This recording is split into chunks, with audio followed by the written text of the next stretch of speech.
All right, we are back. The Crave Show with JRuss, Chris, and we got a special guest this week, Justin Wageman. Thanks for joining us this week, Justin. Really Hey, appreciate it, thanks man. for having me.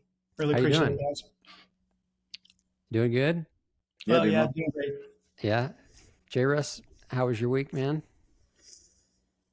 It's been good. We're in Scottish Chicago for a week after the World Cup, and Nationals is coming up. We have potentially half a day of training tomorrow, and then Saturday we travel to Rayford for U.S. Nationals, and our VFS starts on the 11th, I think, 11th through 14th, and then a local couple. I might have said this last week. I can't remember, but a local couple asked me to join them on a belly team. Yeah. Yeah, you mentioned it.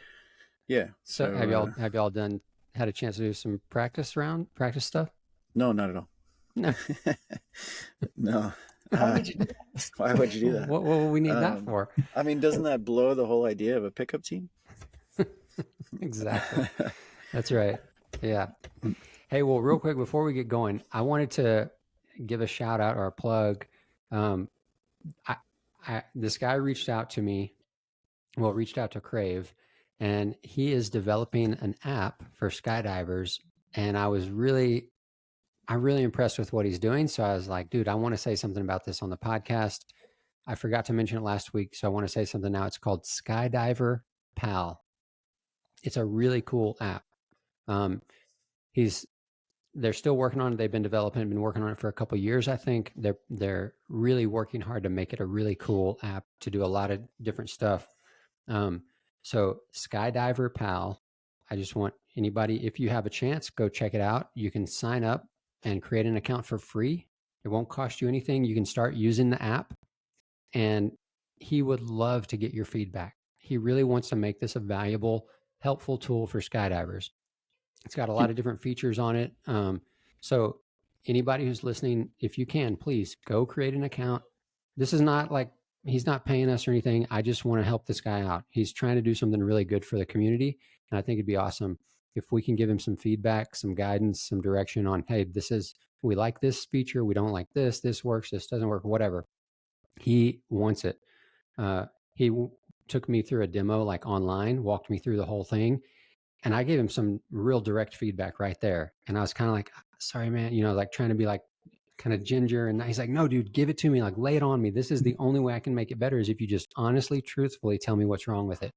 So what generally, he's a what really does it cool do? guy, I think. Like, Do what does the app do? What generally?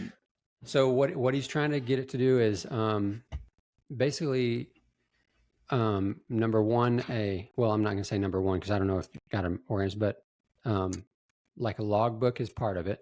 So tracking jumps, but also tracking what you do on those jumps, and then able to categorize and catalog those jumps so you can see them easily.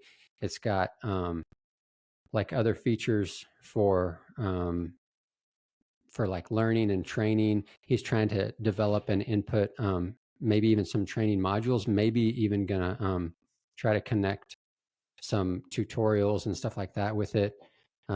He's got like features where you can connect with other people.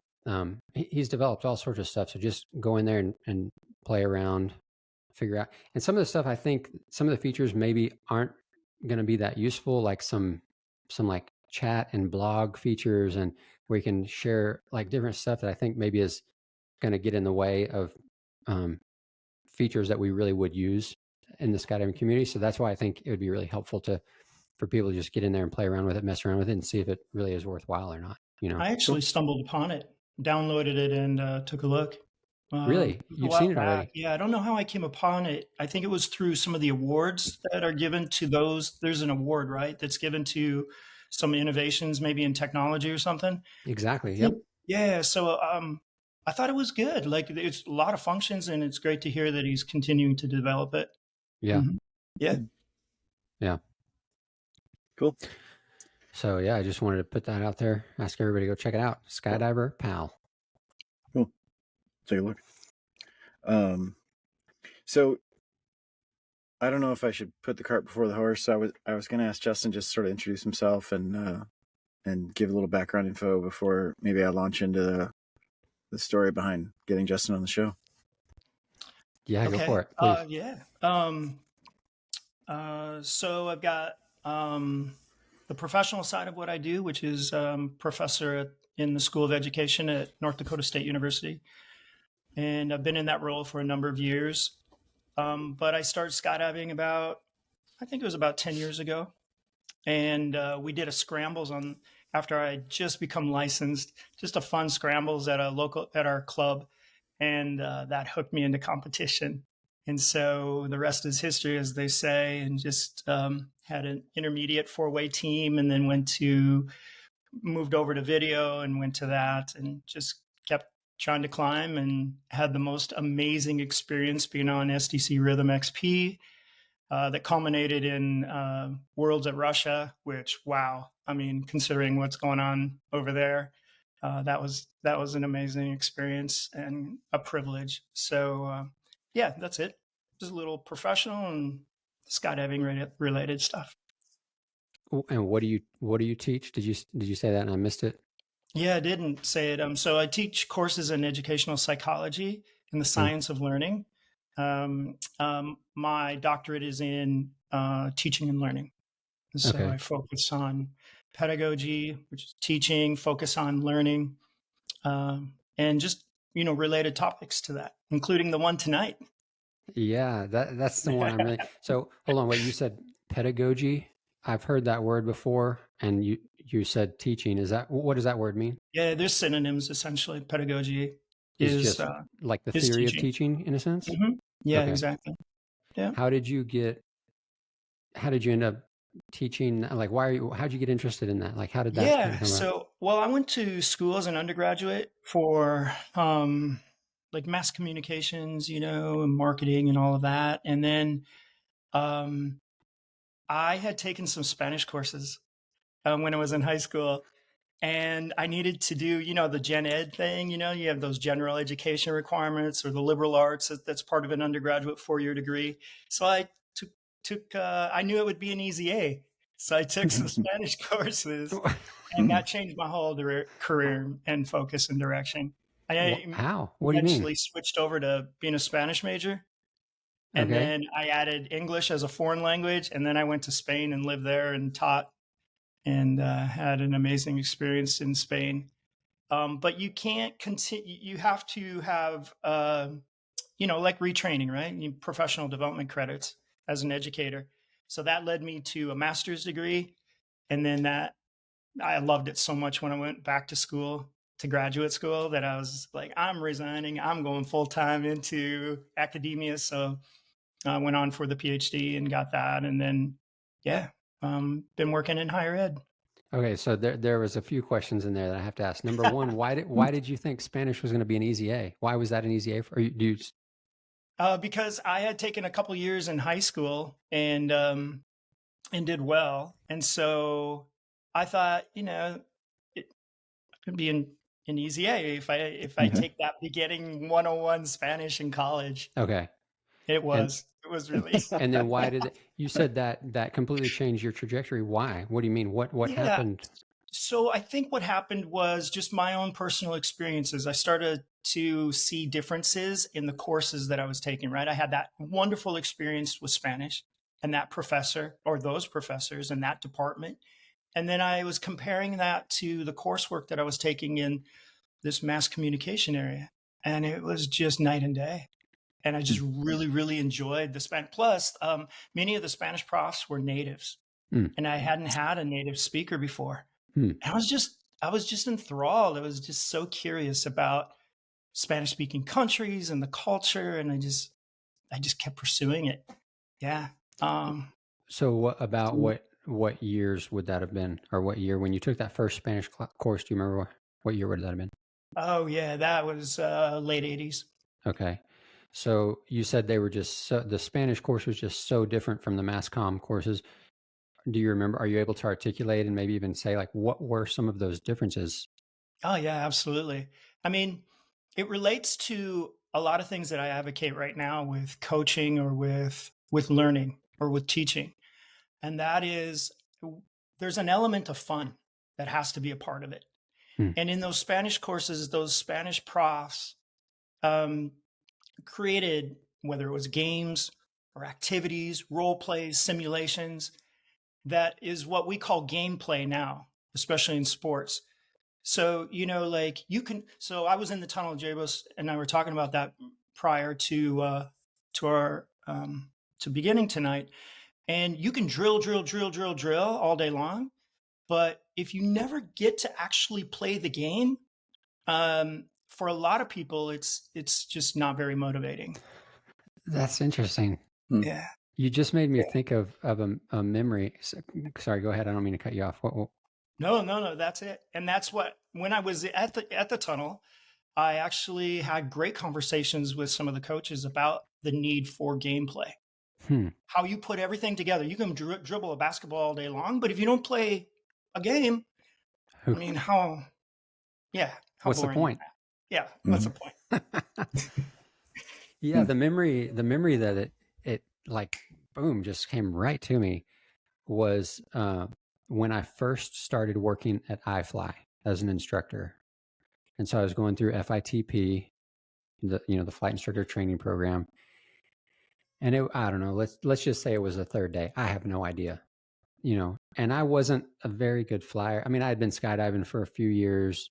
I could barely do some stuff on my belly, but I wasn't a good flyer. So besides learning all the instructor stuff, I was learning some basic flight skills too. And I remember this one day in the tunnel, it was me and another guy got hired at the same time. We were both basically greenhorns. We both pretty much knew nothing. I mean, I had, 50 or 75, 100 jumps under my belt. He had never jumped, but still we were basically the same. And our lead instructor, he was teaching us how to go from being on the net on our back, like laying on the net, to pop up to our feet to a standing position. So from our back on the net to stand up. And he was teaching us how to do that, obviously without launching forward and smashing the glass, in control, all the similar stuff. And so we were doing that. We were drilling over and over and over. And then we stopped and he said, okay, we're going to play a game. And he said, what you do is you're going to start over here on the side of the tunnel. You're going to pop up and go across and touch the glass on the other side. And we want to see who can do it the fastest. Dude, all of a sudden it was like, Game on. Dude, it completely changed. I don't know. It was so, like, I remember it. I'm like, I think back to that day. It was so different. It was so significant for me that I realized in the moment, I was like, wow, that had a huge impact on me. Why did that affect my ability to try this skill? And even it affected my ability to learn it and do it correctly, because then all of a sudden I was looking at my friend who was trying to do the same thing. And I was in a different critical space, like about how I looked at what he was doing, how he's doing it, why it was taking him so long. And I was like, okay, he's doing it that way and it's slow. I can do it this way. I can change it. I can fix it. Man, it was so cool. Yeah. And I'm not saying like I'm like some great flyer or something. It was just that mindset switched for me. Right on. Yeah. So if I could, Chris, so I went through FITP in 2005 and we played the same game, except it was just a slight variation of popping up off our back, touching the trainer stood in the middle. We went on either side, touched the glass, went back and touched the other side, and then came and high-fived him. Okay. And so it involved a little more complexity as far as like turns but then they kept turning the wind speed down. Okay. So it was even harder to get up off the net on your back and made it even more difficult. And in that moment, I'm kind of dating myself here, but in that moment I got out and I thought, we just totally did Mr. Miyagi from The Karate Kid with like wax on, wax off. And then like he put it into real world, like, and he was blocking all the punches stuff. And I was like, that's what we just did. That we've been doing these stupid drills for a day. And now we just put it into practice. So I mean, real world application of what Justin is saying. Yeah. Gameplay. Yeah. So besides the real world application, to me, there was something about the competition that made a difference as well. Is that? There's an element to it. Studies have suggested, though, that competition can actually be a negative for some people, Okay. So friendly competition, sure. But it's really about taking the skills that have been broken down, right? Like you're You've really defined what those individual pieces are, if you will. And then it's putting them all together and being able to do something that's fun. And we all sort of are motivated by differences of what that means. But the idea is that you're not just discreetly, just continually doing these small things, but that you put it all together to do the bigger piece. That's what's motivating to a lot of people. Yeah. Boom. Well, okay, so I want to not pause, but real quick, JRuss, I Yeah. want to give a chance for you to, because we've been talking about having Justin join us for an episode for quite a while, and so I'm really happy that we finally made it work out. Me too. And JRuss, so what I want you to kind of tell everybody listening, the audience, why have we wanted Justin on? If they haven't heard, some people have heard, previous episodes, so they've heard us talking about him. All good things. No, for sure. But so there's ahead. a little bit of background, and Justin, you're going to laugh because I did the Skydive Radio podcast last night with Steve and Jeanette. Oh, and right. I told him that I was coming on here. I told him you were coming on here, and Steve and I got back into. I love it. Steve and I got back into a little bit of that conversation, and Jeanette's like rolling her eyes, though, because we went over it ad nauseum the first time. So the genesis of all this, I think, at least in my mind, was, I don't know how many years ago now, 4 or 5 years ago, we had an angle fly incident at Skydive Chicago, and I may have talked about it on the show already, but I thought about showing the video on this episode, but I decided against it, just kind of to keep in the idea that we're going to learn what's more effective, and I don't want to potentially show the video if what we're going to learn is that it's not as effective. But in this incident, we had one of the ninja angle groups that went out, and there were some very good flyers in the group. They did a little bit of head down. They switched to a head up orientation and continued for a few seconds. They rotated back to head down, and then one of the flyers got to the point where his audible went off, and none of the other flyers had heard theirs yet. And so this flyer, there are 3 really fundamental rules that I think of in angle flying. One of them is to respect the center line. One of them is to hold your line. And the other is to have a progressive break off, meaning that you don't just go all gas and no rudder right off the bat, but you clear your airspace, you turn to your radial, and only then do you begin to change speed and angle relative to the group, similar to like changing lanes on the highway, that you wouldn't just jerk the wheel and go over into the lane because you felt like it. You would look first, and you would make sure your space is clear. And then if you had to accelerate or decelerate, you would do so, but only after you've cleared the space. So at breakoff for this guy, he crosses the center line without looking and just goes full power out, changing speed and angle relative to the other maybe 5 or 6 people in the group. And there's a guy on the outside of the other side who is still charging towards the leader because his ditter has not gone off yet. And they end up colliding. And the flyer who made the mistake took the worst of it, which, if I'm going to make a mistake and it's going to hurt somebody, I'd rather it be me than somebody else. So I think that was probably what he would have preferred. But the back of his head went into the front of the leg of the guy that was still going forward, and it knocked him unconscious. The the guy that got hit in the back of the head, the guy that's making the mistake, got knocked unconscious. So in the video, it's from 2 different angles. There's the video from the leader that I have, and then the video from the flyer that was struck. And from the video of the flyer that was struck, you see the impact. You see him coming, but you don't even. I know the impact is coming, and it happens so fast that it doesn't really register that he's breaking off until just before he hits the guy. And you see him tumbling, and this flyer is now, of course, out of the jump, and he deploys, and he's kind of stowing his slider, and he looks down, and the guy's still tumbling in free fall. And eventually you see the orange of his reserve pop open as his AAD fires.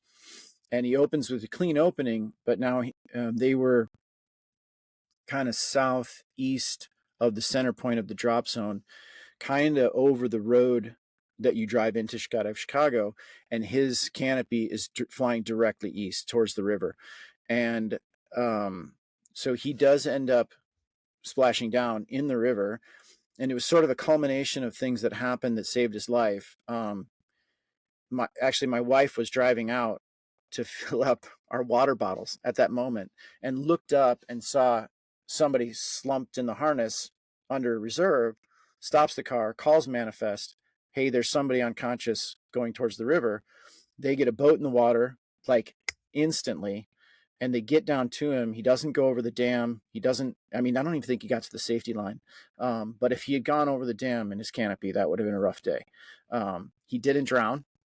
Another positive, like he was kind of semi-conscious when they got to him. So they pull him out of the water. He's a Polish guy.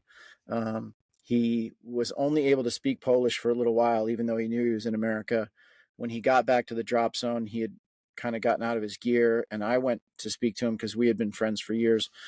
And he started speaking to me in Polish, and I had to stop him and say, we've got to speak English. Oh yeah, sorry. And he spoke a little bit in English, and he lapsed back into Polish. Clearly some head trauma. So after that incident, Sharon, who is one of the educators from the Fly for Life crew, as far as developing their program for leadership of angled jumps, requested the video, and I did give it to her. And it was, in my opinion, I had shown it to the people who wanted to be certified for leading at Sky Dive Chicago.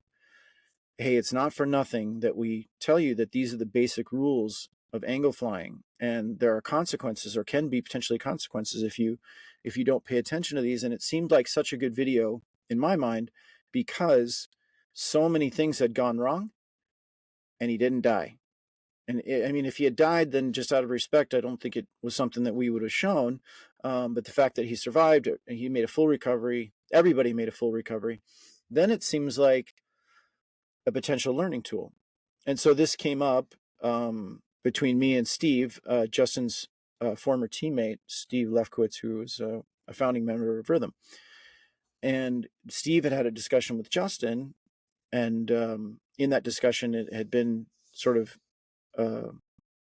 thrown out there that showing, if I'm getting this right, Justin, you can correct me at any time now because I'm out of my element here, but showing a video that potentially shows people doing the wrong thing is not effective as a learning tool, and it is much more effective to show videos of people doing the right thing and to reinforce correct behavior rather than showing like horror videos about what could go wrong. And so Steve and I got into a lengthy discussion about that. I think both of our wives were ready to punch us in the nose after a while, because it just went on and on for days. And I, like a dog with a bone, I wouldn't let it go because I really like the teaching aspect, or what I thought was the teaching aspect of that video. And Steve threw out one of his favorite quotes at me, which is not normally headed in my direction, but at this point might have been salient, of, you know what trumps science? More science, and not your feelings.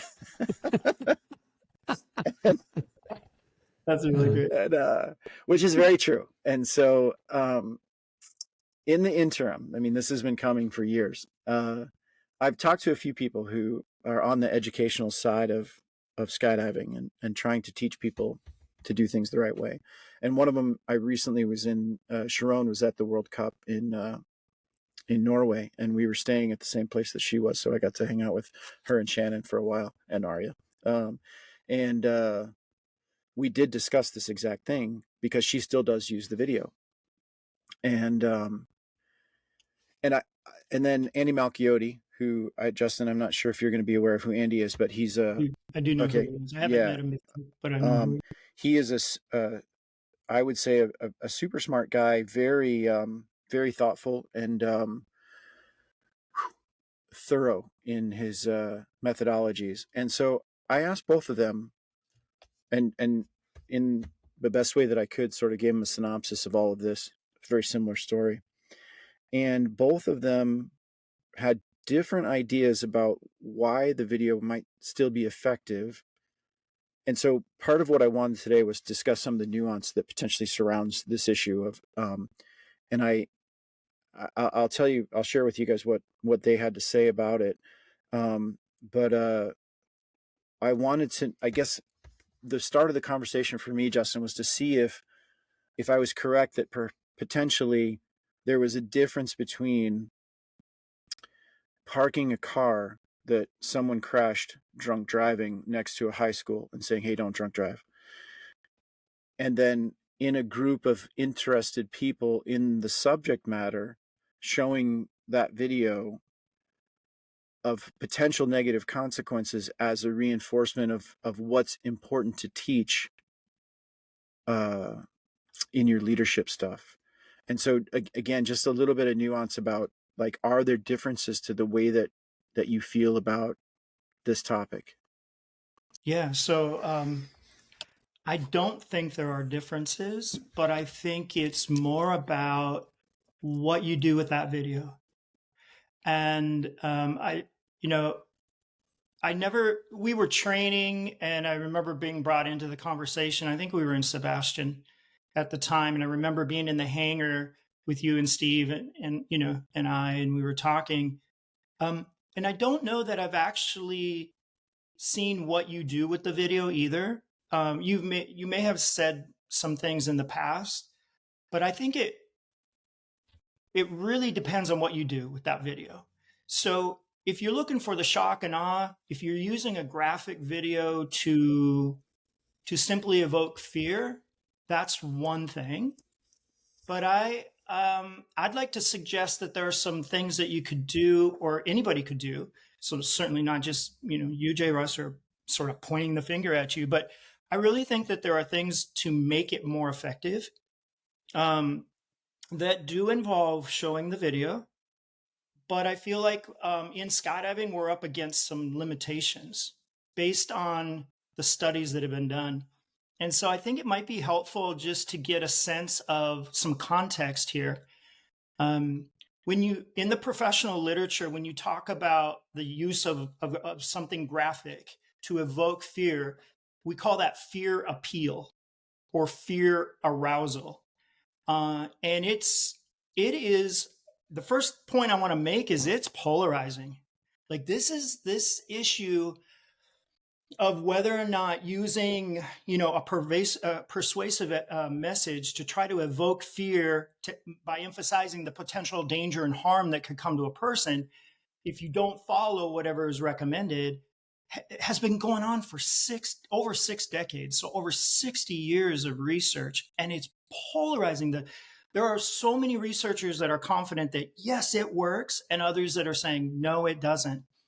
And some of the latest research is from 2015, so already 8 years old, where they've done what are called meta-analyses, which are where you combine the results from multiple studies to try to look for patterns or trends, to try to see, we're more confident when we can do that about what we find than an individual study. But I mean, just you look, I looked at the literature just a while back, and we're still getting studies that are, yes, it's effective. No, it isn't effective, or it's actually negative not to do it. So you still get something that is all over the place. I think my recommendation would be to be sure to have certain elements or aspects that are part of using the video. And I'd like to frame it by saying, think about the message you're communicating, the behavior that you're recommending, and the audience that you are trying to reach. And I think if we look at those three things, there's certain pieces of those that I think we can take and we can really put to to be more effective. And I think that in those pieces, we'll see that we have some limitations as well. And I'm more than happy to share some of those with you. Yeah, please go. Yeah, I want to hear. Okay, so I just want to repeat those three things: the message, the behavior you want, Yes. or that you're trying to Yep. Yep. teach or The coach to, recommended behavior. and then the audience. The audience. Okay. So the Yeah. audience could just be that, like an audience actually listening, or the person that you're coaching or teaching or training, Yeah. right? Yeah, Okay. exactly. So we could start with the message. Let's start with the message. And there are three things about the message that if you do these things, some of the latest studies have shown that along with the graphic video or audio or whatever you also are presenting can be more effective. One of those is efficacy.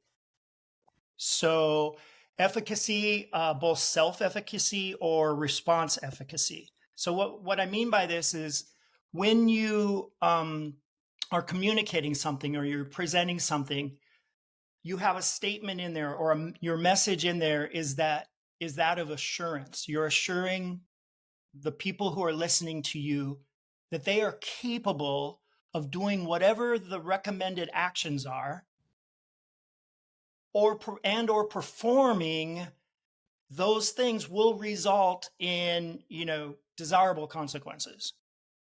And I think emphasizing that is really, really important, because when people are presented with a threat, they're presented with that video, there's a lot of vulnerability that leads them to evaluate whether or not they should adopt whatever those recommendations are that's going to protect them from the negative consequences. So as long as you have in that message that you are assuring them that first of all, you're confident that they're capable of performing whatever they need to do to avoid the negative, as well as that performing this will result in good things, not bad things.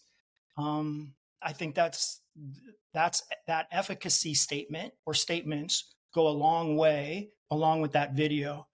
And so, JRuss, just on that point alone, the tough part, I think, is that do you know if everybody who is watching that video can perform whatever's recommended by you? Well, I think that They're ninjas, I think I heard you say for that. I mean, on that jump they were ninjas, but I think that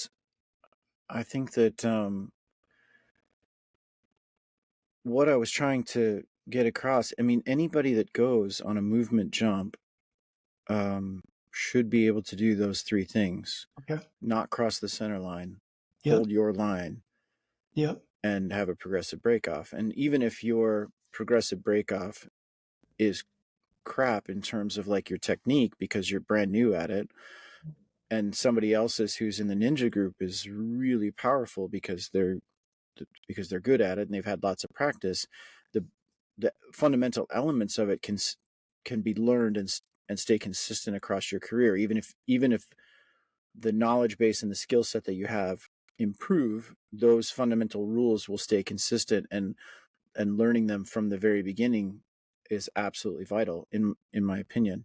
And so assurance that the listeners are capable of doing the correct thing, I think, yes, they are capable of doing it to varying degrees. Of course, there's always different skill sets. And then the second part of that, performing it will result in good things.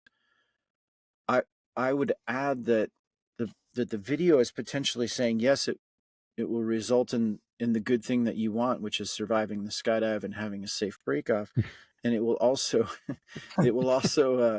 avoid the bad thing, right? The thing that you're trying really to avoid. I mean, there's no great time for a free fall collision, but break off is a tough time to have one. And so in addition to the good thing, I would say avoidance of the bad thing would also be included in there, which in itself is a good thing. Yep. So those two things are in your message then, right? I think so. Yeah. Presentation. Yeah.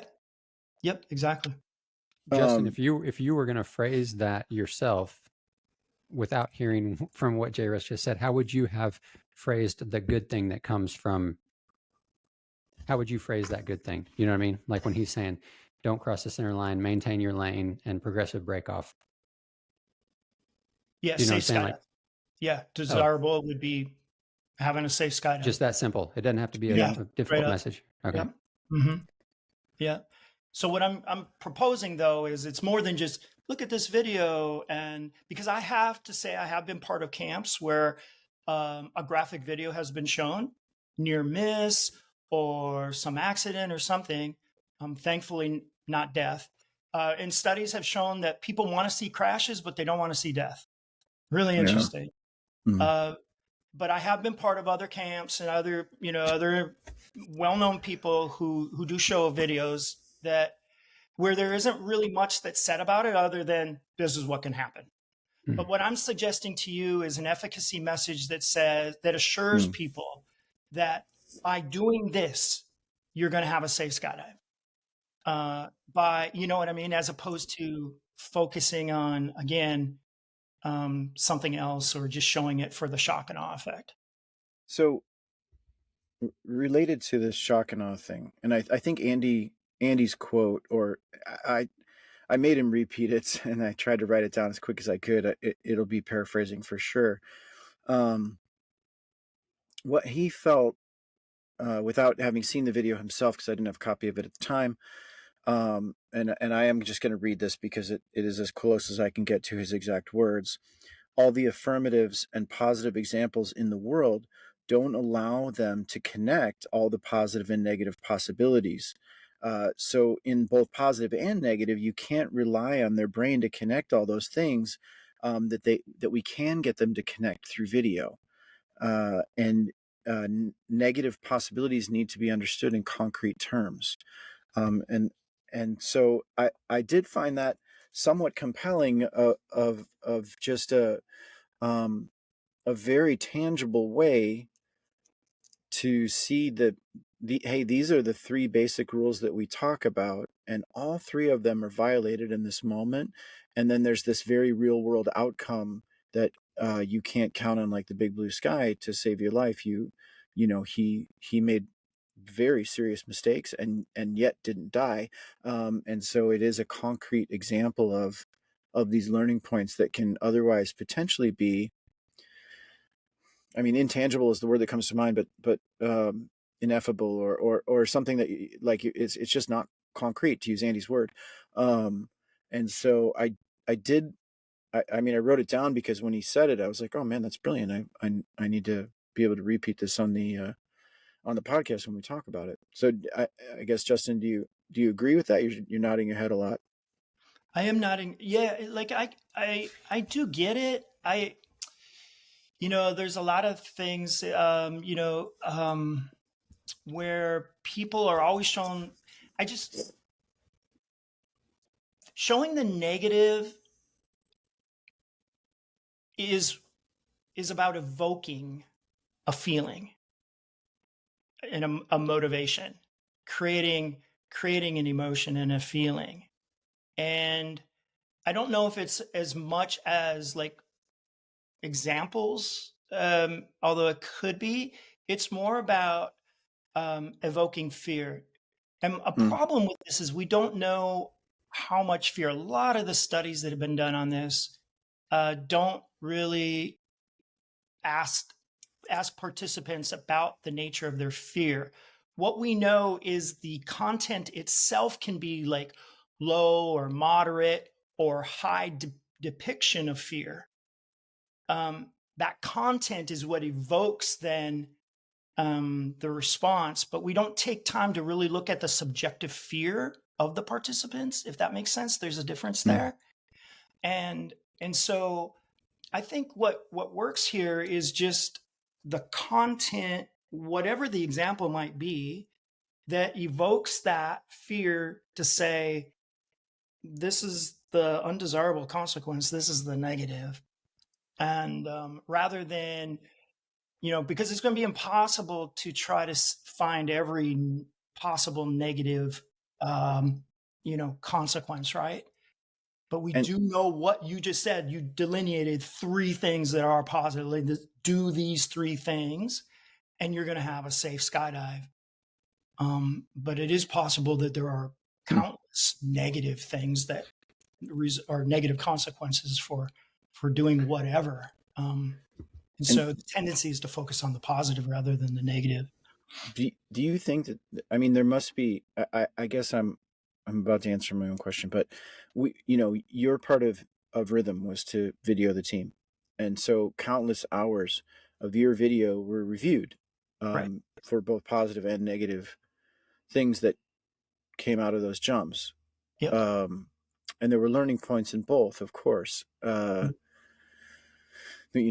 This caused this, this mistake caused this cascade of events, and we'd like to avoid that. And that started with this. And so it works to highlight it. So is the absence of fear the part that makes that worthwhile? That's exactly what I was going to ask. Yeah, well, I think so. I mean, I think it's a little different. Like, it's about feedback. But even in those videos that we watched as a team, or that like you mentioned, all the videos, it wasn't a focus on the negative. It was a focus on the instructional aspects of it. So what to do next to improve. And it's less about, focus on the negative. In fact, some of the most renowned coaches in the world, when they've analyzed statistically the feedback that they give, I would say like 3/4 of it, 75% is focus. It's sort of like, yeah, that negative happened, but let me tell you what you need to do next to improve. If that makes sense. Yeah. Yeah. I So think what would is it Jordan Wooden, the basketball coach? Yeah. 75% of his feedback to players when it was analyzed statistically was instruction. Here's what you do next to improve. Because there's nothing more powerful as a motivator than to see yourself getting better over time, right? And that feedback about the next step to take in a scaffolding process is what's so incredibly effective. And I think about 7% was focused on negative things in the feedback that he gave to his players. I wonder what negative. When you say negative, you mean him saying, "Don't do this," or "You did this wrong," exactly. or something like that. Yeah, don't do that. I wonder if we could compare him with Bobby Knight and what that would look like. Yeah, exactly. Yeah. And there are personality styles to coaches, and Bobby Knight would be an example of that.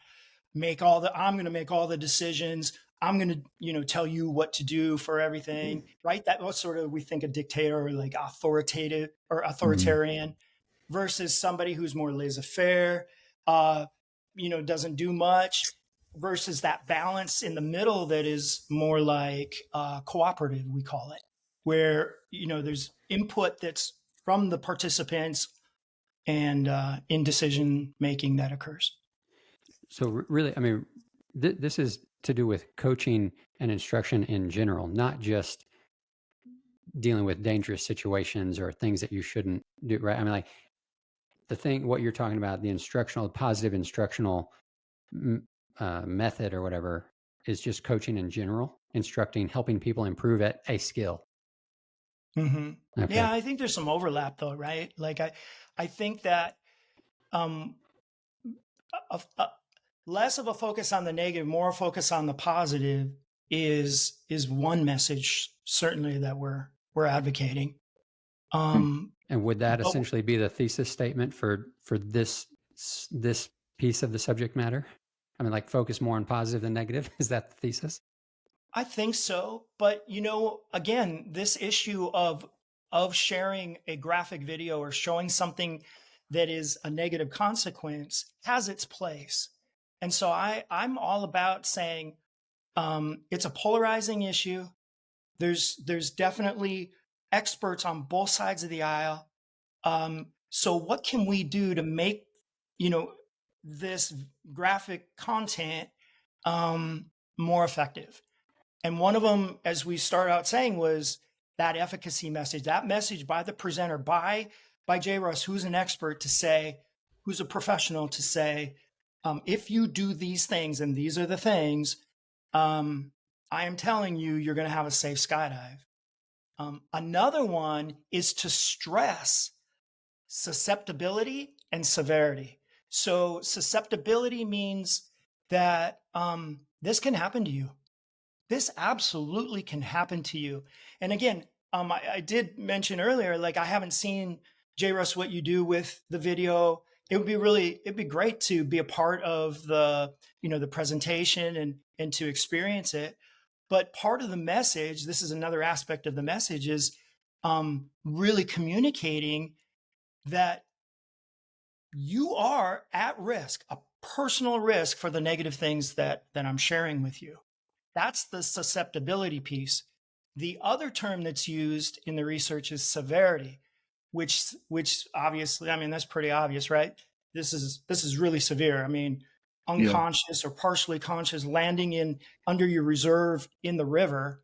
Yeah, I mean, just so part of your message is if you do these things, the response efficacy is that if you do these things, you're going to have a safe skydive, and then the emphasis on the susceptibility and the severity of these consequences. Yeah. And the tough part here, JRuss and Chris, is that we don't have statistics. A lot of times in other areas, especially with health, right? Cancer, for one, you get campaigns or messages that talk about the statistics, like you know, certain percentage, 90% are going to die of this, and over the course of a lifetime, maybe a certain percentage are going to actually get this cancer. And I don't know that we have the statistics in skydiving necessarily, but it's really interesting to think about. So Sharon's statement, if we can move on to that, I also found compelling, but completely different. Sorry, I just want to finish. I'm taking notes on your thoughts here. So Sharon's thought was that even after I said that it's very possible that the efficacy is low on showing these videos and having a message get through, or not just get through, but stick with them over the long term. And I think that was one of the points that you tried to make originally, was like if there's benefits, they're very fleeting and they sort of evaporate over the long term. Sharon said that she wanted to continue to show it. So she's shown it to quite a few leaders courses now. I mean, it's been years, and I don't know how many courses she's done, and she didn't offer that number, but I imagine she does 2 or 3 courses a year. And so maybe as many as 10 or 15 groups of 6 people or so have seen this video. And she said her reasoning for continuing to show it was whether or not it benefited over the long term of people retaining that, is that it always generated a heck of a lot of conversation. And that as a group, there would be great discussions that would evolve out of showing the video. And she found that to be very valuable. Whether or not the video accomplished anything other than that was irrelevant to her. So I mean, I know that's kind of ancillary to what we're talking about, because it isn't directly the video, but it was a positive outcome that came from it, that I would have to, I did actually stop showing the video based on our conversations. And I'm not actually teaching that many leadership classes this year, because a couple of the people took it over. But based on the conversations that I had with Sharon and Andy, I might have started again, because that did remind me that when I did show it to my groups, we talked about it for a while. I mean, and I don't know if it's the evoking of fear or the linking of possibility with concrete example in the students' minds, but it also generated conversation for me, and questions, and I guess that's another what do you think kind of moment of what do you think about that thought, and do you agree with that statement? Yeah, I mean, anecdotally, I can see how, again, feelings, emotions are evoked, and that's just going to create a buzz, right? I think when people see something like that, they have you or the presenter talking about it, but I think, like, they want to talk about it. They want to talk about what they just saw. Yeah, it makes a lot of sense to me. It reminds me of this notion with research, that there are so many variables, and there really is a lot about this topic that we do not know. Yeah. We don't know the effect of fear appeal on diverse populations, like age or, certain characteristics. There's so much that we don't know. And the things that I'm sharing tonight are things that have come up about as a result of these meta-analyses where they have, um, you know, uh, they've conducted research that is of a very high standard, but is very difficult research. And again, we just do not know. So the things like efficacy, self-efficacy, or response efficacy, things like depicting that susceptibility that people, you really communicating that this can happen to you and that the severity of it, like high depictions of severity, like you could die or, something related. These are things that we know from the research studies that say including these will increase the effectiveness of showing that graphic or of using fear appeal in your presentation. It'd be really interesting to see how those that messaging affects different age groups, because Yeah. when I was 18, you could tell me this will happen to you all day long, and I'm not going to believe you. Yeah. I mean, Yeah. nothing could happen to me when I was 20 years old. Nothing. Yeah. I could do whatever I wanted. Yeah. But now I've been hurt so much. I've been jacked up. I've broken things. I've, torn stuff, and I've seen other people get really hurt or killed. I mean, all sorts of crazy stuff. Now I'm like, yeah, that can absolutely happen to me. But I'm 45, so it's a completely different stage of life. The way so that messaging, it's really, that would be interesting to me. How does that messaging affect age groups, or, what I'm saying? Yeah. I mean, I wonder too. I mean, it's so hard to tell what affects people in a positive way or what changes the course of their life. And a quote is coming to mind from a friend when I was going through college. I was a psych major, and I did an internship of counseling teens, and I was only 20 years old myself, so just barely out of my teens. And the guy that did my training mentioned to us, like, hey, this is going to be really difficult. You're going to talk to these kids for a little while, and you may never talk to them again. Maybe they come in for a visit with their parents or something, but you're going to have a little interaction with them. It's going to wind you up emotionally, and then they're going to disappear from your life, and you're not going to know what the outcome was. And you got to look at this as though you are leaning your shoulder into a boulder at the top of a hill, and like you have no idea what the pathway is going to be at the bottom of the hill by this tiny nudge that you gave them at the top. And so if you look at it that way, you're affecting this positive influence on their life, even though it's a long way away for the real result, and you'll never see it. But putting your shoulder into them is still a worthwhile endeavor. And so when you just said what would have made a difference when I was 20, and that's very difficult to say, but if you could possibly, you 45 and you've been through all of these things in your life that have led you to a point that's quite different than when you were 20, and this understanding the serious nature of things, how do you condense that experience and give it to a 20-year-old? I mean, you can't pack wisdom of 45 and make it into a 20-year-old. And the best that maybe you can do is put your shoulder into them with a little bit of what you've learned, and hope that sends them on a slightly different trajectory, and hopefully a safer trajectory if what we're doing on this show has anything, real world consequences. But I wonder if and again, this is what I feel, and it's not science, but if you can link up a 20-year-old mind of, hey, there are real consequences to what I'm telling you, and they take it slightly easier on their angle jump as a result, is and that's very anecdotal, I admit, but it's again the idea of how can you convince people that are sometimes all gas and no rudder that they need to throttle back a little bit, and there are consequences to these mistakes, that maybe they don't. I mean, Lukash is the person who went through this accident. I don't think he had considered the possibilities of what he was doing until the moment that he did them. And if there's a way to impart wisdom on people without them having to actually go through the experience, that seems worthwhile. So JRuss, when you talk about, it was really great comment about the intangibles. You're putting yourself into somebody, but you may never see the results of that. It reminds me of research I've done on burnout. Your people helping professions are those that burn out, have the greatest amount of burnout, because burnout is constructed as a continuum. At any given time, we have a level of burnout, if you will, from low to high.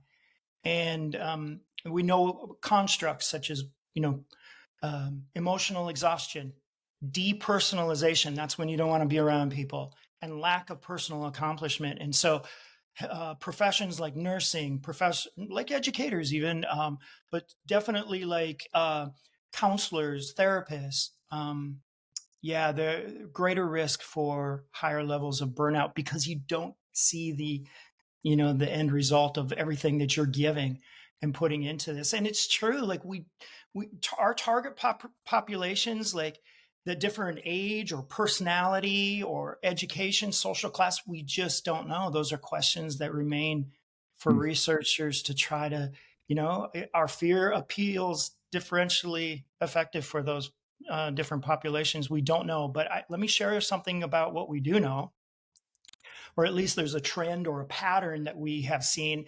And that is, there's been cultural research that suggests that women tend to be more prevention focused than men. And what that tells me right away, in other words, prevention focus in the sense that they avoid negative outcomes. And right away, what that tells me is, in skydiving, we're up against that becomes a really big obstacle, right? Because what's the percentage of women in skydiving? 10. Like, It's know, really it's low, low, right? And so we are dealing with more men, right? And as we're trying to, because fear appeals is prevention frame messages. And so we are really emphasizing what you should do to avoid the negative. And yet men tend to be more in the pursuit of positive outcomes, as opposed to the avoidance of negative outcomes. Now, I just made a really general statement, so please don't hold me to it. But canceled. but there's always variance there. But I'm just saying, like, the cultural research has really has found that women tend to be more prevention focused than men. So you're communicating a message that it's called regulatory fit theory or regulatory focus theory, meaning that we are regulated by what fits with our focus. And so those differences alone can be a real obstacle for using, again, fear appeal in this situation. Well, that's super interesting. Just that you could cater the message depending on your audience. Yeah, according to the USPA in 2020, this is January 1st, 2020, 13% of the USPA membership was women. Okay, there you go. So some of the things that you guys... That's the audience piece that we were talking about earlier of those three, right? Yeah. Message, behavior, and audience. There's the audience. And I do want to move to the next one, to the behavior, but on the message, something you guys were saying made me think of, like, how does personal responsibility, like communicating personal responsibility, it seems to be a piece of that in there somewhere. And I think back to when I was younger, I was always like asking my dad if I could go drive the car, like when we were going to the store or going to check on my granddad's cattle or whatever, And so lots of times he would let me drive. And this was, I was 12, 13, 14. He'd let me drive. And I can remember a couple of conversations that my dad had with me that really changed my mindset about driving without my license. And he said to me one time, and he said this a few different times, and I look back in my life, multiple times in different situations, he would say something like this. He would say, look, if you want to drive the truck and go check on the cows, like if you want to do that, you know that you're 13. You know you don't have a license. You know if something happens and the cops stop you or whatever, you think about the consequences of what can happen. And he basically said, right or wrong, I don't care. I'm not trying to like have this conversation about good, bad parenting. What I'm saying is the way it affected me. He said, here's the keys. I'm setting them on the counter. Basically, here they are. You decide for yourself, and you better be ready to deal with the consequences because Hmm. you're the one making the choice. You're the one going to, I'm not going to stop you. And if the cops pull you over, I'm not going to vouch for you and try to get you out of trouble. You're going to deal with whatever they say. Oh my goodness, dude. When somebody says that to you, when somebody stops and makes you think for a second, this is on you. This is your decision. How you're going to fly this angle jump, how you're going to act in the sky with your friends, that's on you. Forget what I'm telling you to do, right or wrong. You make your own decisions. You do something stupid and crazy and you jack up one of these people, that is you, brother. Like that personal responsibility, sometimes that's all it takes is for somebody to stop and make you think like, oh crap, yeah, this is my choice, because we want to get away from that. We want to, like skirt around and do things that we're not supposed to do. And the rebel in me wants to go break the rules and go against the flow and all that. And so you feel like it's somebody else. I broke the rule. That was them, I got away with it or whatever. I don't know. What does that fit in somewhere? Yeah, absolutely. These are aspects that, again, haven't really been studied. It's really unfortunate. It's along the line of the source of the communication as well. So who is it that's making the presentation? Is it a personal friend? Is it somebody respected? Is it an expert? Is it somebody that you see as perceive as self-serving or just, doing something to make money? Is it like the source of the communication is something that hasn't been studied. It's been understudied as well. Yeah. So like that would be like That's the a great point. ethos of the instructor, of the teacher matters. Yeah. One of the things that I teach in my own courses is that the foundation of teaching and learning is relationships. It just is the foundation. And a lot of times when there are issues, I like to ask about that relationship. What kind of relationship do you have with that student, if you will, or with that individual? Yeah. It's really interesting. Okay, so there were two other kind of aspects of, I don't know if you said in the meta-analysis you came up with three different things. There was the message communicated, there was the behavior recommended, and then the audience reached. Yeah, the one that we haven't touched on is the recommended behaviors. Okay. And so basically, to make your message or to make your presentation more effective, to make fear appeal more effective, those attempts are more successful when the recommendation is a one-time behavior. What comes to mind with COVID is getting vaccinated. Really? Yeah. Wait, hold on. Say that statement again. That have to be repeated over time. And then that puts us again against an obstacle with skydiving, because every skydive you have to do this. Does that make sense? Okay, so a single event thing is easier to get some. Okay, I mean, yeah, that makes sense. It's going to take less effort to do something, sure, right? Than to have to do it many times. Like exercising. You can't just do it once, unfortunately. You got to keep at it. Got to keep doing it over an extended period of time. And because of that effort, people are more likely to be compliant with a single behavior than with something that has to be repeated. Wow. Yeah, that makes sense. Okay. Yeah. So how do you? So we're up against some things, right? We're up against an audience dynamic, if you will, or aspect. We're up against, repeated behavior that has to be in place for this. Right, every skydive has to be safe, and we're up against some things that are difficult. So are there one last thing I want to share with you is the nature of the graphic video, or the nature of what you're showing, right? That in the literature is called graphic. The findings have shown that you don't have to depict really, really graphic stuff. So high depiction or moderate depiction or low depiction, the moderate can be sufficient. There seems to be a point of diminishing returns. There's no linear or curvilinear effect of this. So it won't go negative, but it's not going to be more effective if you show something more graphic. Yeah. So is that saying, like, this is what I thought of, if I'm hearing you correctly.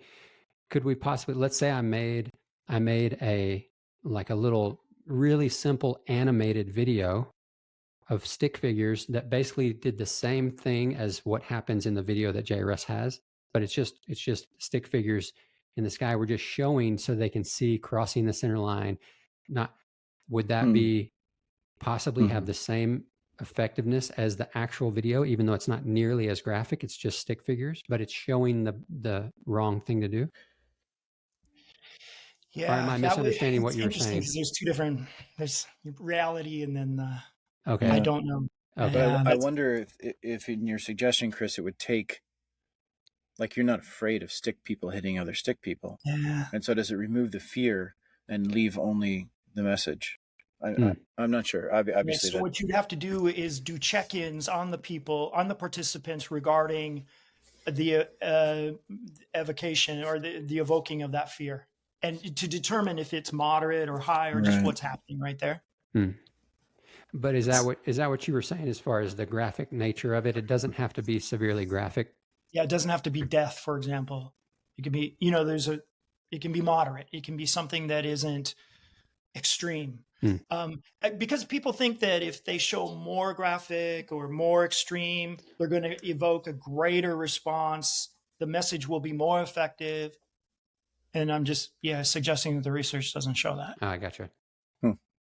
So to go back real quick, what you're saying about the, shoot, I just forgot. Go ahead. Were you going to say something, JRuss? I'll think of it. Yeah, that pen's smart. No, I was gonna. We did get a question from Colton in the audience. He said, "I just got my AFFI rating. Any advice for me as a new instructor?" And it's a fairly big question. I think this is probably Colton Schilling, who's on the drop zone at Scottish Chicago, but I guess could be any Colton. As it relates to what we're discussing tonight, I don't know if they show. I mean, I would be. And this actually seems very sensible, that you wouldn't show AFF students videos of bad AFF jumps. You would show AFF students videos of exactly what you wanted them to do on the skydive. A very good student, right? And that makes perfect sense to me. No argument whatsoever. You would never show them the wrong thing. Am I answering my own question? Tandem instructors, don't they show a video of that? Yes, they do. Yeah, or something. Yeah. Interesting. So this fear appeal, it permeates our culture, permeates our society. It's really Chris, fascinating. do you have a tandem rating? No. Okay, so I got mine, and I don't take tandems just so I could work with the military groups that we'd like to work with. But even in that course today, they still show that side spin that resulted in a fatality before effective AADs were in use. And they were doing tandems drogless. There was no drogue, or maybe he couldn't get the drogue out. I can't remember. And until only recently, they finally stopped showing videos of tandem instructors hooking in students and they both get killed. And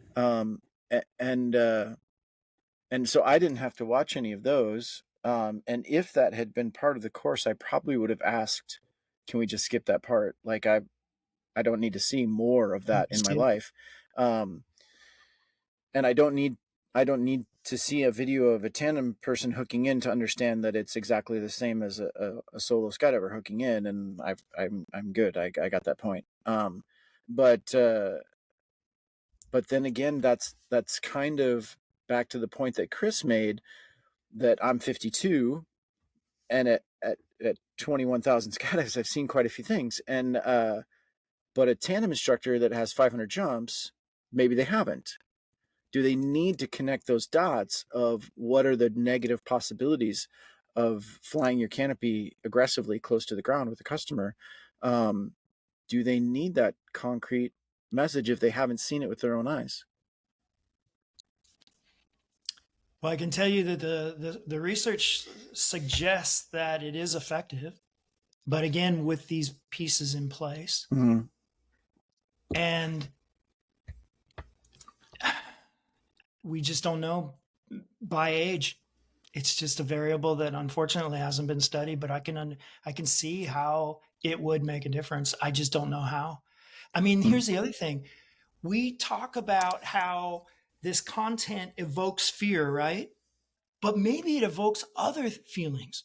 Maybe there's disgust. Maybe there's anger.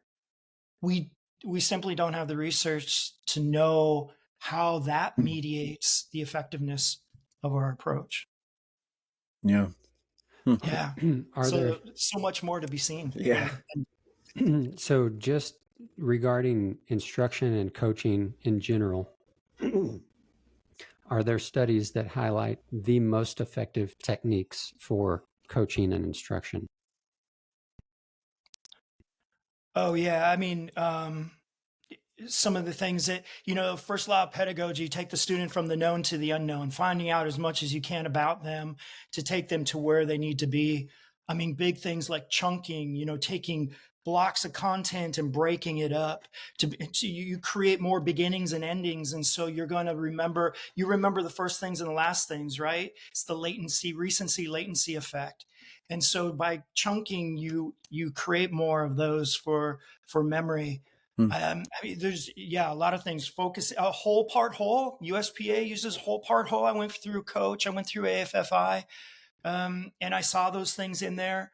I feel like there's some additional things that could be done, to enhance the preparation of our next generation of coaches and instructors. But whole part whole, in the modeling and the practice, but in the focus on the positive. All of those are just really, really great things. Yeah, Yeah, yeah. that's interesting because some of the, not all, but some of the things you're saying, I hear those a couple of those same phrases in the iFly world, in with instructors and trainers and examiners, teaching one another and teaching customers and stuff like that. And I started working at iFly 5 or 6 years ago, took a little break. Now I'm back over there helping out a little bit. But for the past few years, I've been so curious, like so interested, like how do I be a good coach? Like how do I help people do better in the tunnel or in the sky? And it's weird because sometimes I'll have a person, and I feel like I help them so much. And then sometimes I feel like I didn't do anything for that person. Like I Hmm. didn't help them at all. And I get the sense that they feel the same way. I'm like, what's wrong with me? Why am I like, how do I be a good coach? And I really think there's a lot of people out there that are coaching and instructing that want to do a good job. And so I think this topic is so interesting and so valuable for all of us to just raise the bar of safety, but also of skill and fun. Like how do we be better coaches for one another, encourage and develop one another? Yeah, the idea though is that there are things that you can do as the coach or the instructor, but then there are things that are on the shoulders of that student as well. Hmm. And what are the motivations for learning? Well, is there purpose in what that student is doing, or what's the goal? The philosophy of the coach versus the personality or the style of the student. I'll share something. I went to a tunnel, and I spent a considerable amount of time there, 3 months. And before I went, I was curious about my own learning. Spend a number of years and time and effort with teaching and learning and the science of teaching and learning, but I wanted to really examine myself. So I put together a study, um, detailed before I went to the tunnel, and I actually moved there for 3 months. And I logged every single day on the environment, on the people that were around me, including the coaches, what I was learning, how I felt about it. And I have over 40 pages of what I called a learning log. And I have purposely, that was March through May, and I have purposely not looked at it since then so that I can approach it, with some distance and some fresh eyes. But I can tell you there are themes in there. There are themes of community, for example, that we simply need to have community to be able to learn. The people around us who support us, the people around us who encourage us. There are themes in there about how that line up or align with some of the latest research that suggests that there's interleaving, which is to say that you don't simply focus on one thing at a time, but you periodically bring in things from the past to interleave that teaching for the learning to take place to be effective in the long term, more rather than short term retention, but long term retention. Spaced practice.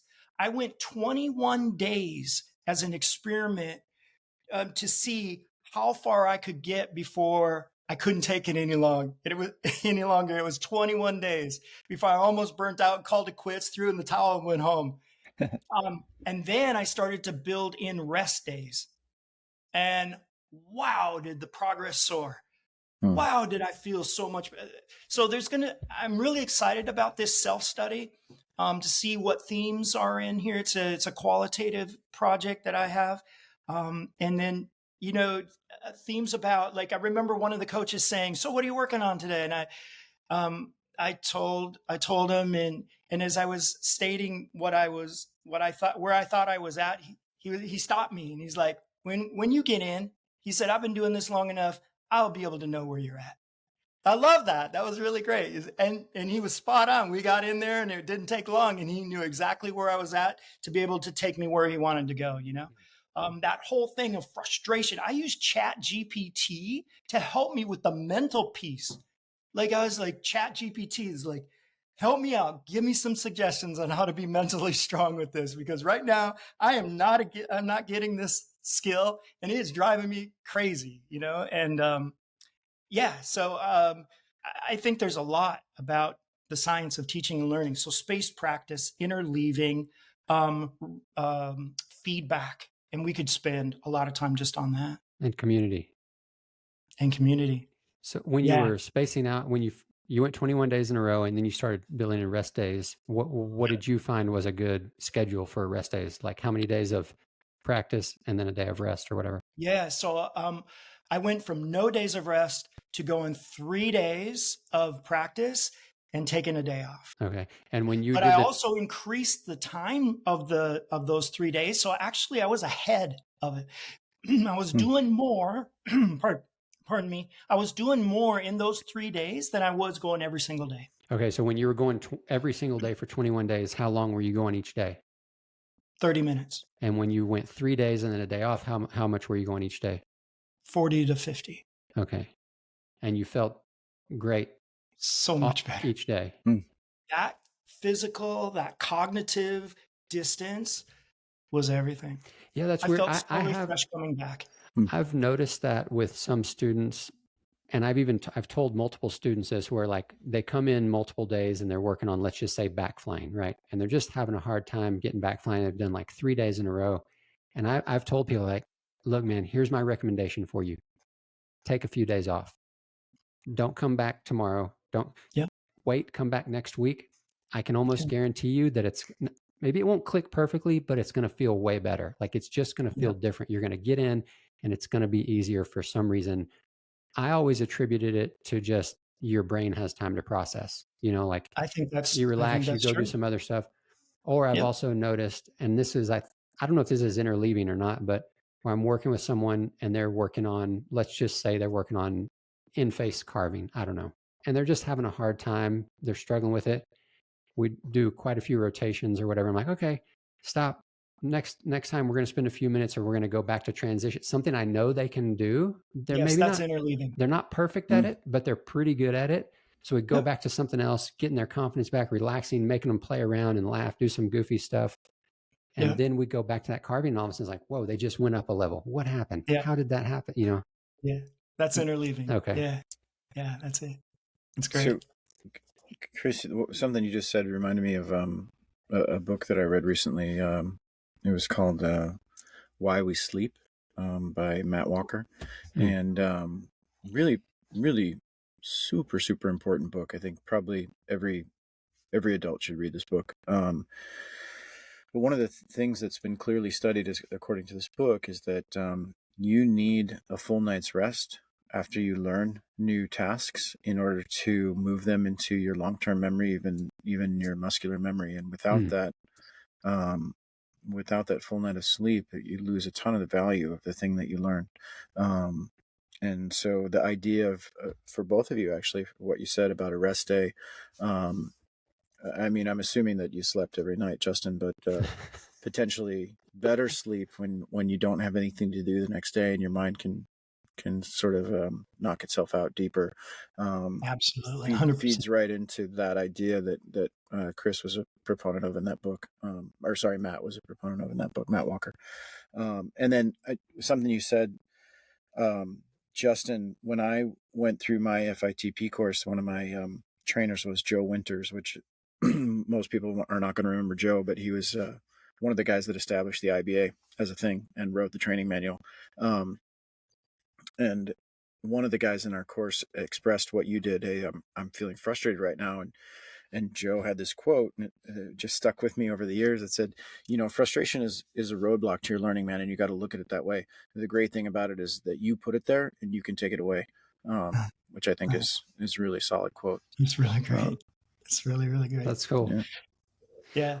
What about you have anything in the research about like education and learning in regards to like the word that I think of, I use proprioception, like body awareness. Yeah. Because that's so important in specifically in what we do.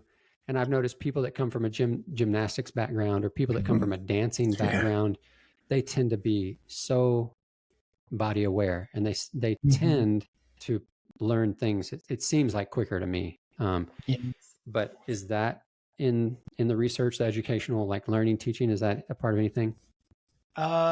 So that is definitely part of it, but I don't have anything that I can, real confidently share with you. I know that visualization is huge. That's a big aspect in that our brain doesn't know the difference between our visualizing and the actual thing, which blows my mind. That is amazing to me. Yeah, it is absolutely amazing.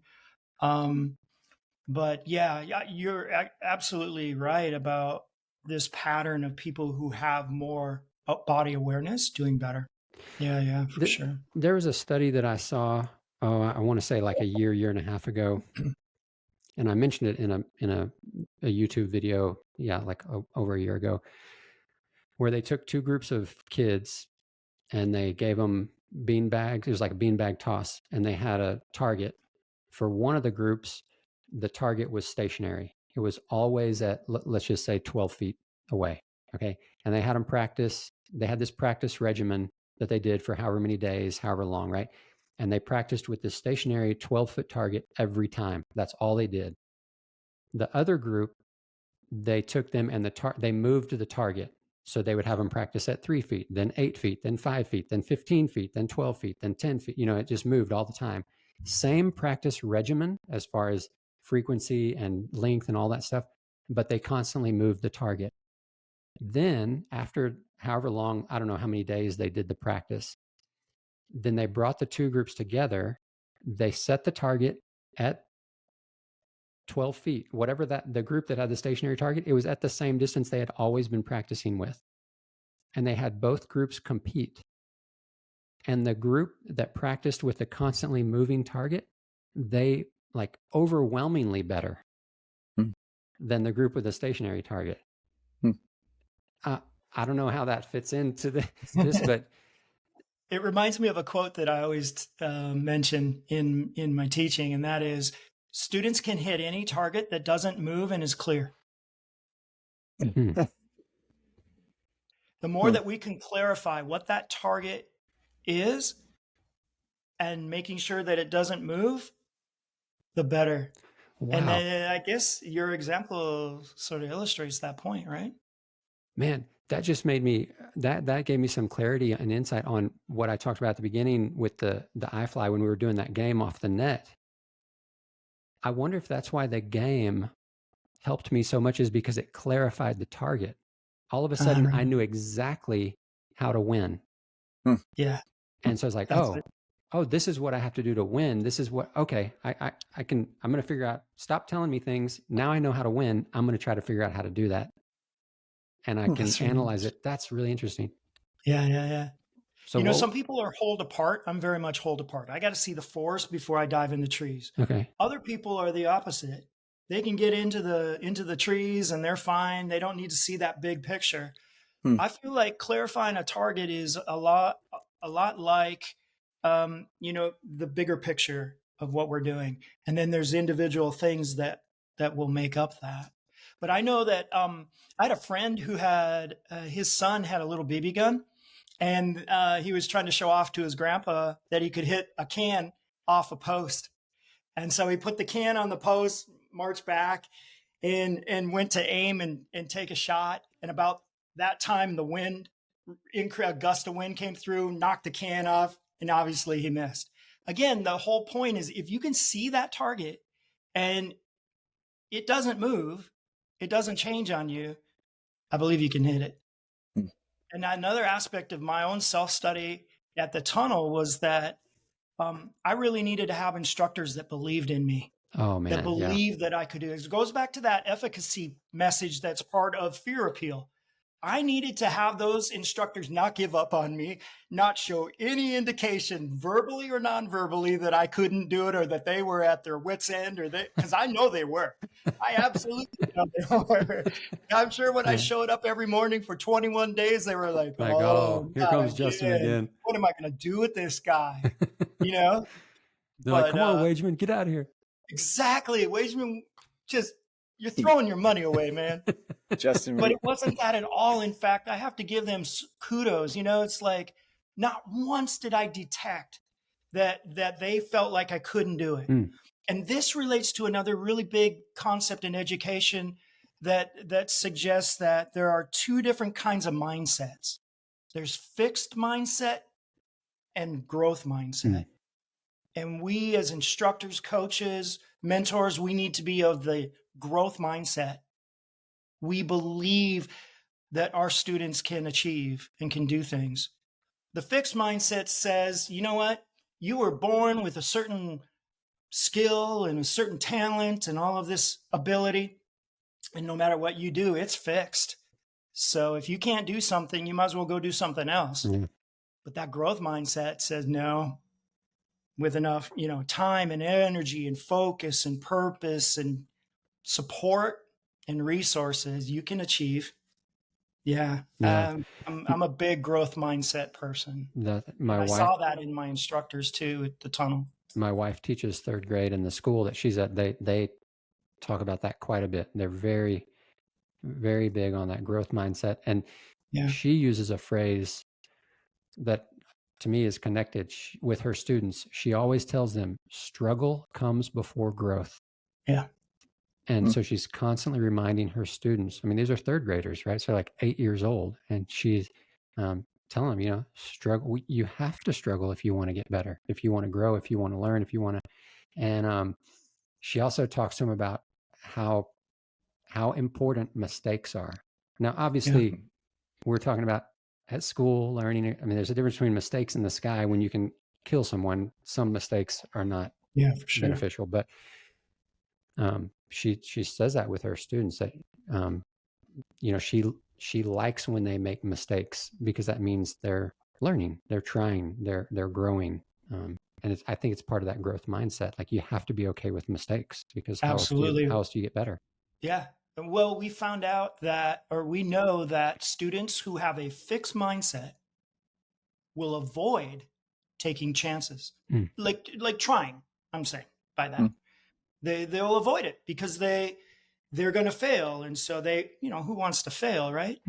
Because they have this fixed mindset. I'm not going to be able to do it, so I'm not even going to try.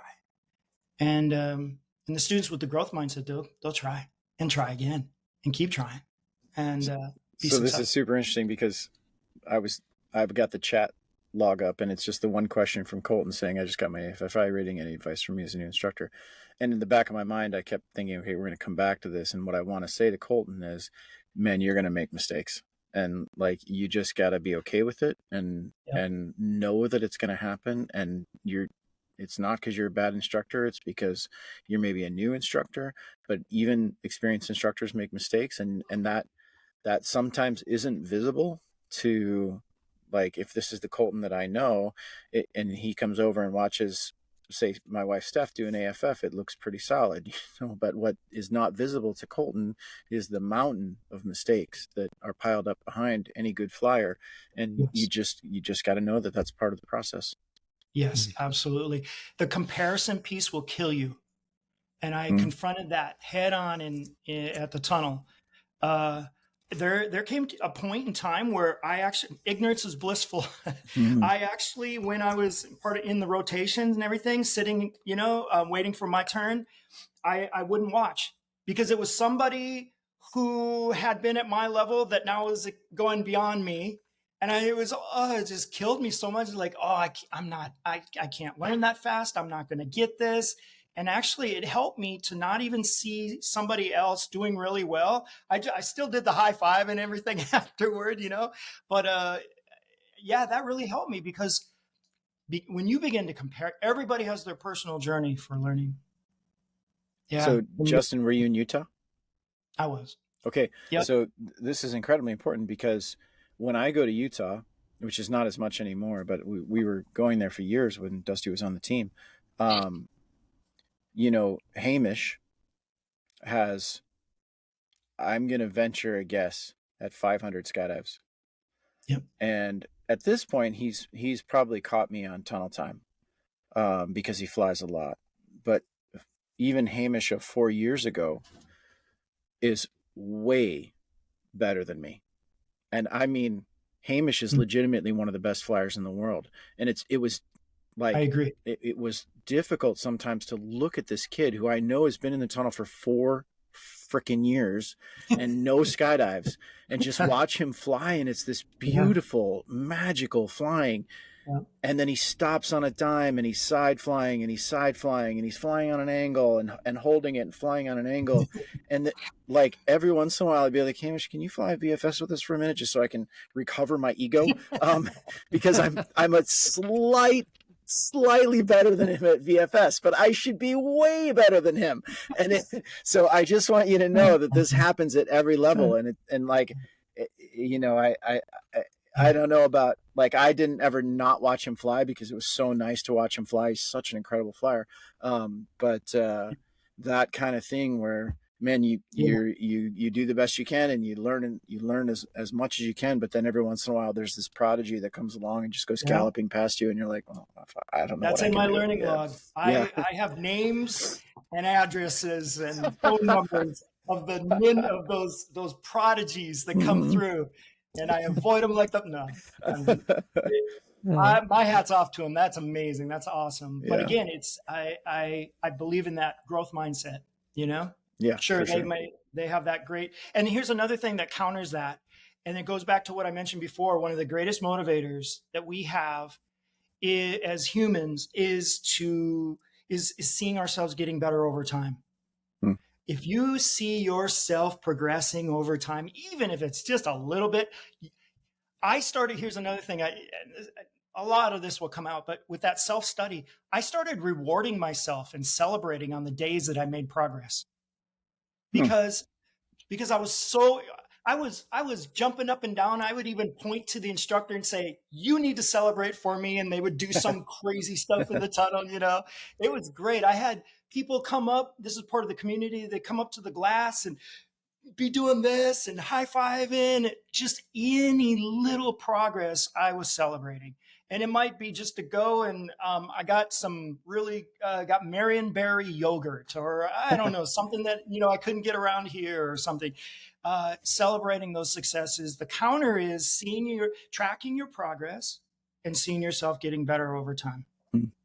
And you think that's a universal motivator for most people across the board? That's going to be a powerful motivator.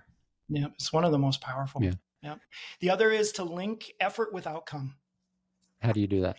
And what that means is like your praise to be effective should really link effort with outcome. Instead of saying just good job, well done, you say very specifically, you did this. Your effort in this manner or this regard resulted in this outcome. And that's a very powerful, one of the very powerful ways to give feedback.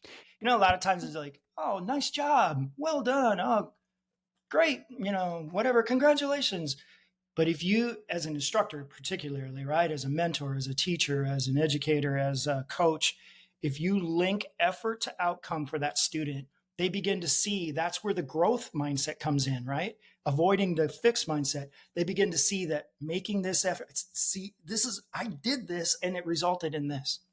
Give me give me a specific example, like with backflying or transitions or barrel rolls or something. Like what would you? Well, yeah, like, I mean, or JRuss, maybe you can think if you understand what he's saying. I want a real practical example to make sure that I understand what you're saying. Well, the thing that came to mind, and I don't know if this is going to fit specifically because it's very different than what Justin was just talking about, but the other day we were training and there was an observer ride, which happens sometimes, and so they come down the ramp and the plane is parked, you know, but the props are spinning. This is a turn load, and the loader is instructed to not leave the side of that person. But in this case, the guy just had to move the stairs over to the plane and then come back and watch people load and escort this person in. And so turns to the person and says, "Don't move." Turns around, goes to grab the stairs. The person decided they wanted to say something to the pilot and started walking with purpose towards the prop. Wow. And this was averted. I mean, it wasn't super close, but one of our tandem instructors here, Ginger, grabbed the woman really quickly and just turned her back around. And she said, "Oh, I just want to say hi to the pilot." And obviously that could have been an absolute catastrophe. I mean, it has happened in the past, of course, but you know, you try and take steps, and you know, our drop zone manager saw it at the time, and all the tandem instructors, and it was like, wow. But of the tandem instructors who were standing there, it was Ginger that went and no, you're going to come back here. And so when we landed, I was helping catch tandems. It was super windy and we weren't turning, so I stood there and helped, and Ginger landed, and her student walked away, and I gave her a high five and I said, "Hey, good job, you know, when we were loading the plane." And she said, "Oh yeah, thanks." And I said, "You grabbing that woman probably prevented a fatality." And she said, "Oh yeah, maybe." Yeah. And the message seemed to get clearer, and maybe she had forgotten about it and I was just reminding her, but when I put it in those concrete terms of like, you did X and Y was the result, she seemed to take a greater effect. Yeah, I think that's a great example. You know, it's about again avoiding this idea that your talent, your ability, your natural whatever resulted in it. No, it's because you moved your body in a certain way or you and your peace partner did something that resulted in this outcome that's positive. Yeah. Like pointing out the specific thing that they did. Maybe we've been working on that, or they just did it on their own, or whatever. It doesn't matter. But I was consulting at the Paraclete Tunnel, and I remember this has been a few years ago, and I remember a video debrief that was occurring, and there were it was a four-way, and I remember the message being, "You need to do this," and one of the flyers turned to me and said, "I know I need to do that, but I don't know how to do that." So then based on that prompting, there was more specific instruction about how to do it. And then after on another video debrief, there was that pointing out of, see, you use that particular technique or flew that, your body in that particular way that resulted in exactly what I was trying to give you for that instruction. Yeah. Yeah. Okay. That specific instruction, like we said, that for them to say, "Yeah, I know that's what you want me to do. I don't know how." Yeah. Like sometimes that's the most powerful thing a student can say. It's like, but I Yeah. don't know how to do it. What do I Mhm. do? And To admit that. Yeah. that made me think of, a couple things. Like I think I've grown, I hope, as a coach and an instructor over the years. I think I've gotten better. And one thing that I know I used to do and probably still do from time to time is over coaching, like giving too much information, too many Mm. things to think about, too much stuff to So, try to work on at one time instead of just like yep. pick one thing, maybe two, depends on the Maybe too. Yes. person. And, Yep. but what you said about that specific instruction, it made me think about iFly specifically. Like I've noticed with instructors coaching customers is usually like a pretty clear pattern for how we do that, like a methodology for how we do that. And we get trained to do that in a very specific way. It's most of the time, I think, effective and very good. But I've noticed that as instructors move up into like trainer levels, or even going from L1 to L2, L3, L4, sometimes the the instructors that are above them or the trainers, examiners that are above them skip that piece of teaching first and they go straight into, tell me, what do you think? Tell me how you think this should be done. Tell me, write this down for me or outline this for me or explain to me how you think you're supposed to teach, whatever the thing is, the leveling up as a trainer or whatever. And I do understand how that's beneficial at some point in the educational process, but it seems like there's a step missing sometimes. And I don't, in no way am I disparaging, if I'm just using an example that's at hand. But this idea that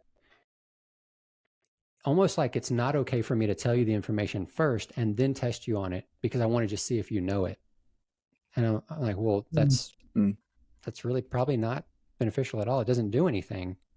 All it does is show, did I know how to phrase it and verbalize it the way you wanted me to before you told me how to verbalize it. Um, Mm. Mm. so Is it something new that's being taught? no, no, no, Not necessarily. no, not necessarily. I mean, Okay. it's more of just kind of something I've noticed with people Yeah. at the higher levels of coaching and Yeah. instructing and moving up. It kind of gets to a point where it's like almost like you're expected to know it all Mm. before you're officially like taught it. And then once you try to verbalize and say all the stuff, then it's like, okay, well, I see that you don't know it, so now I'm going to teach you. Well, why didn't we just start off with the teaching part? You know, Mm. and so I don't know what made me think of that, but just as a coach and instructor and educator, like be happy to teach our students, be happy to share Mhm. the information with them and give it to them in a way that they can digest and learn and understand. Mhm. With the pandemic, I started cooking and baking, and Huh. yeah, I don't know, for a number of reasons, and I really began to draw parallels with teaching and learning. You know how recipes have this step by step, and they always put like amount of time. Cook this for this amount of time, or do this for this amount of time. Beat the eggs for the whatever, and it really made me think about teaching as well, where there are some suggested amounts of time maybe to do different things, whatever, in a lesson or whatever. But then I got into viewing like elite chefs, like the top pros, and they don't. It's not about time at all. It's about their ability to see whatever those ingredients or that thing that you're doing. It's less about the time. It's more about your ability to read the thing, right? Read whatever you're making, the product. Well, in education, it is a lot like that. There's a parallel there. We read the student. It's not about applying a standard to every single person, but it's about reading the individual to see what they need at that particular moment. So unfortunately, sometimes organizations, any organization, right, can have certain standards or certain criteria, certain, I don't know, models that everybody has to fit. And education is about reading that student, Mm, less about hard and fast things, right? And we've already talked about how students progress at different rates. yeah, Yeah. that's good. That's very good. So your learning journal, what did you call it? Your learning log. learning The log. learning log. When will you go through it, and when can we have you back on so we can hear about it? Right? Yeah. I would love to share what I discover. I want to create a little more distance. I'm going to take a little more time, but I'm going to dive back into it. And I'm hopeful that it's just going to be like I'm reading somebody else's writing, reading somebody else's study, and then I am going to have other people read it as well, because in qualitative research, what we do is with a narrative, we read it and we code. And then that's how we can begin to see the emergence of patterns and trends and things like that. So it'll be a bit, but I'm looking forward to it because there's a lot of blood, sweat, and tears. It was a great experience, Man, but wow, it I'm was very hard. interested to hear what you learned from it. Yeah. 3 months worth of log? Yeah. Yeah. 3 months logging every day. I don't think I missed any amount. There were days where it might just be a paragraph, but I put in who my instructors were, the amount of time I flew. I kept a spreadsheet, an Excel spreadsheet of all of that, and then I also noted in that spreadsheet the different achievements, right? And I think I had like 46 skills checked off during that time, but I noted the highlight, the big ones and those achievements over time. And I can tell you like how long it took me, very specifically, how long it took me to do X. And then, so I've got the stats, and then I've got so that's the quantitative, and then I have the qualitative to go with it. Yeah, we'll see. I mean, it's just me, one example. Yeah, it's really interesting. Well, I mean, this topic is so enjoyable for me and so interesting, just for one, because like I said, I want to be a better coach. I want to learn how to be a better instructor, whether it's just, for myself or for my friends or people I work with or whatever. But I've asked a lot of people the question, what do you think makes a good coach? And so this conversation, I think it's just a fun conversation. And it's something that has practical benefit for all of us, Yeah. Yeah. I think what makes a good coach is a love for people. People first. I think that connection on that humanity level is what makes a good coach. Yeah. But that's not always the case. That bedside manner isn't always there. Yes. Well, this has been really good. We've been talking for an hour and 47 minutes, almost 2 hours. I love it, man. This is super interesting for me. JRuss, is there anything else that you got on your mind that you want to before we shut it down? No, not really. I think that man, this has been great. Yeah. Justin, anything else? Anything we skipped over? No, I or missed? appreciate the time. Yeah, thanks for the invite. Yeah. I know JRuss was like, "Hey man, come on. Gotta get you on." And I'm glad it finally worked out. Yeah. So thank you for the invite. Yeah. Well, you've done it again. You wasted another perfectly good hour, 2 hour hours and 48 listening to Chris minutes. and JRuss and Justin Wageman today. Thanks for being with us, man. What a fun conversation. Like we've said before, if you're listening to this, we would love to hear your feedback. We'd love to hear your questions, your comments. If you have topics that you want us to discuss or people that you want us to have on, questions, like we said before, if we don't know the answer, we'll find out and we'll get the answer. We'll get the person on that does know the answer. And we're just thankful that people are listening, enjoying it. We're getting a lot of positive feedback. And if you're in the audience, if you're listening, like and share and share our posts with everybody so we can get this in front of more people and help everybody do more and be better. Crave. All right. Thanks, you guys. Y'all have a great weekend and blue skies. Well, thanks, guys. Thank you.